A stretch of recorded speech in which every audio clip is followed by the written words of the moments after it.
पवारांची राष्ट्रवादी आणि शिंदेंच्या शिवसेनेत रायगडचा पालकमंत्री पदावरून सुरू असलेला वाद आता विकोपाला गेल्याचं दिसतंय। कारण भरत गोगावले आणि तटकरेंच्या मधला जो संघर्ष आहे तो आता टोकाला जातोय भ्रष्टाचाराच्या आरोपापर्यंत। आता दोन्ही बाजूनी एकमेकाचे आरोप प्रत्यारोप नाही तर थेट भ्रष्टाचाराच्या फाईल उघडण्याची धमकी दिली जाते। हा वाद कसा चव्हाट्यावर आलाय बघूया खास रिपोर्ट। तटकरे गोगावले वाद विकोपाला। भ्रष्टाचाराच्या आरोपांमुळे टोकाला गेला वाद। पालकमंत्री पदावरून दोघांमध्ये जुंपली।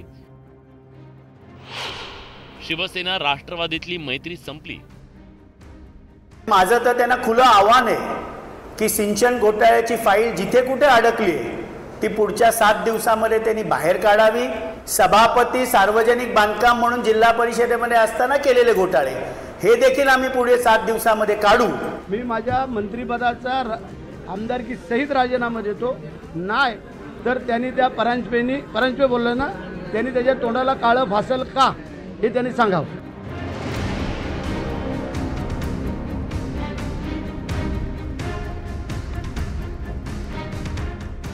राष्ट्रवादीचे मुख्य प्रवक्ते आनंद परांजपे आणि शिवसेनेचे मंत्री भरत गोगावले यांच्यातले हे आरोप प्रत्यारोप। दोघांची विधानं पाहिली तर हे मित्रपक्षाचे नेते आहेत की एकमेकांचे कट्टर विरोधक असा संभ्रम निर्माण होईल।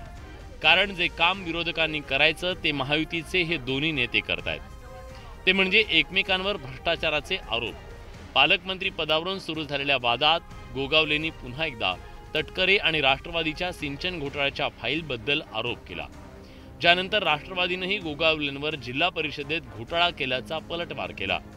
तसंच येत्या 3 दिवसात हे घोटाळे उघड करण्याचा इशारा राष्ट्रवादीने देऊन टाकला।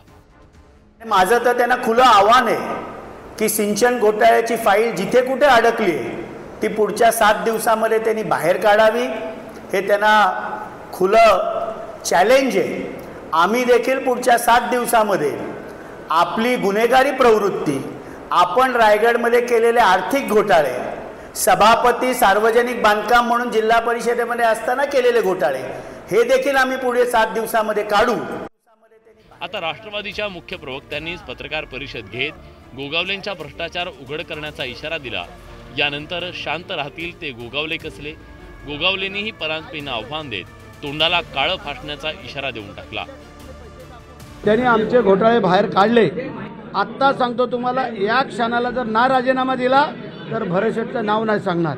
त्यांनी सांगावं की भरत शेठनी बांधकाम सभापती असताना काय केलंय ते त्यांनी सांगावं का भरत शेठनी स्वतः खिशातले पैसे टाकून लोकांची कामं केली ते आम्ही सांगतो। मग एकतर जर काय त्यांनी उघड केलं तर आज तुम्हाला एवढ्या सगळ्यांसमोर सांगतो, मी माझ्या मंत्रिपदाचा आमदारकी सहित राजीनामा देतो। नाही तर त्यांनी त्या परांजपे बोललं ना, त्यांनी त्याच्या तोंडाला काळं फासल का हे त्यांनी सांगावं। रायगड आणि नाशिक वगळता महाराष्ट्रातील 34 जिल्ह्यात पालकमंत्र्यांची नियुक्ती झाली आहे। शिवसेना आणि राष्ट्रवादीतल्या वादानं रायगडचा तिढा निर्माण झाला। पालकमंत्री पदावरून तटकरे आणि गोगावलेंमध्ये राजकीय संघर्ष सुरू झाला असताना आता दोन्ही पक्षांकडून एकमेकांवर भ्रष्टाचाराचे आरोप करणं सुरू झालंय। 2 मित्रपक्षांच्या या वादात सरकारची बदनामी होत असल्यानं आता मुख्यमंत्री यात हस्तक्षेप करतात का की दोन्ही पक्ष एकमेकांच्या भ्रष्टाचाराच्या फाईल उघड्या करतात हे पाहणं महत्त्वाचं आहे।